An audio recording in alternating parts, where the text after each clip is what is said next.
नमस्कार दोस्तों, स्वागत है आपका मेरे YouTube चैनल K7H ज्ञान में। आज की कथा करवा चौथ की व्रत कथा है। इसमें करवा चौथ का व्रत विवाहित महिलाओं के लिए यह त्यौहार काफ़ी मायने रखता है।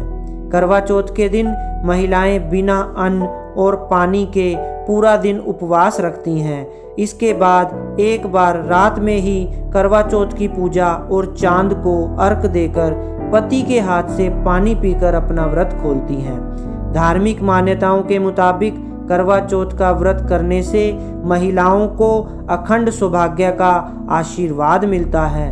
करवा माता उनके पतियों की हमेशा रक्षा करती हैं। पतियों की लंबी आयु के लिए महिलाएं बड़े ही आनंद के साथ इस पर्व को मनाती हैं। करवा चौथ की पूजा उसकी व्रत कथा के बिना अधूरा माना जाता है, इसलिए इसे पढ़कर ही अपनी पूजा संपन्न करें। इस व्रत की शुरुआत कब और कैसे हुई, आइए वो जानते हैं। उससे पहले अगर आप मेरे चैनल पर नए हैं तो चैनल को सब्सक्राइब जरूर कर दें और वीडियो को लाइक शेयर करना ना भूलें। एक बार देवताओं और असुरों के बीच भीषण संग्राम शुरू हो गया था। युद्ध में सभी देवताओं को संकट में देख उनकी पत्नियां विचलित होने लगी। उसके बाद वो सभी भगवान ब्रह्मा के पास पहुँचे और उनसे गुहार लगाई। तब ब्रह्मा जी ने पत्नियों को करवा चौथ व्रत रखने को कहा। सभी ने कार्तिक माह के कृष्ण पक्ष की चतुर्थी तिथि को करवा चौथ का व्रत किया। करवा माता ने देवताओं के प्राणों की रक्षा की और वह युद्ध में विजय हुए। इसके बाद से ही करवा चौथ का व्रत रखा जाने लगा। करवा चौथ की व्रत कथा क्या है? पौराणिक कथाओं के मुताबिक एक ब्राह्मण के 7 पुत्र और इकलौती पुत्री वीरावती थी। 7 भाइयों की अकेली बहन होने के कारण वीरावती बहुत ही लाडली थी। सभी भाई उससे अपार प्रेम करते थे और बहन की आंखों में एक आंसू नहीं देख पाते थे। कुछ सालों बाद वीरावती का विवाह एक ब्राह्मण युवक से हो गया। विवाह के बाद जब वीरावती मायके आई तो उसने अपनी 7 भाभियों के साथ करवा चौथ का व्रत रखा। लेकिन शाम होते होते वो भूख और प्यास से व्याकुल हो उठी।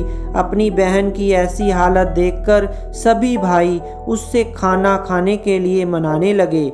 इसके बाद वीरावती ने कहा वो खाना या पानी नहीं पी सकती है क्योंकि उसका करवा चौथ का व्रत है। वो चंद्रमा को अर्घ देने के बाद ही अन्न और पानी को हाथ लगा सकती है। चंद्रमा के जल्दी नहीं दिखने पर भाइयों ने एक तरकीब खोजा और एक भाई पीपल के पेड़ पर चढ़कर एक दीपक जलाकर चलनी की ओट में रख देता है। दूर से देखने पर वह ऐसा लगा कि चांद निकल आया है।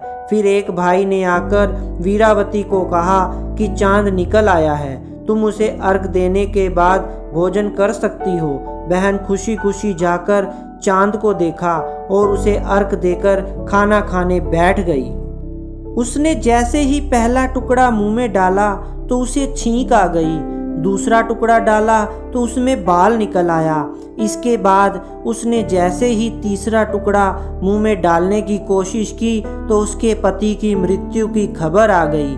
इसके बाद वीरावती की भाभी ने सारा माजरा बताया कि उसके साथ ये सब क्यों हुआ।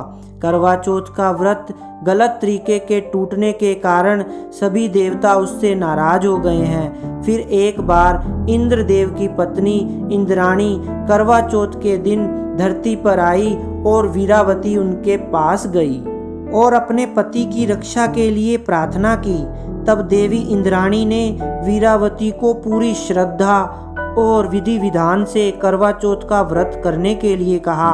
इंद्राणी की बात सुनकर वीरावती ने ऐसा ही किया और फिर पूरी श्रद्धा के साथ करवा चौथ का व्रत रखा। उसकी पूजा और भक्ति देखकर भगवान प्रसन्न हो गए और उन्होंने वीरावती को अखंड सौभाग्यवती भव का आशीर्वाद देते हुए उसके पति को जीवित कर दिया। तो भक्तों, अगर आपको ये कथा अच्छी लगी हो और आपके लिए उपयोगी रही हो तो प्लीज़ इस वीडियो को लाइक शेयर एंड सब्सक्राइब जरूर कर दें। थैंक यू दोस्तों।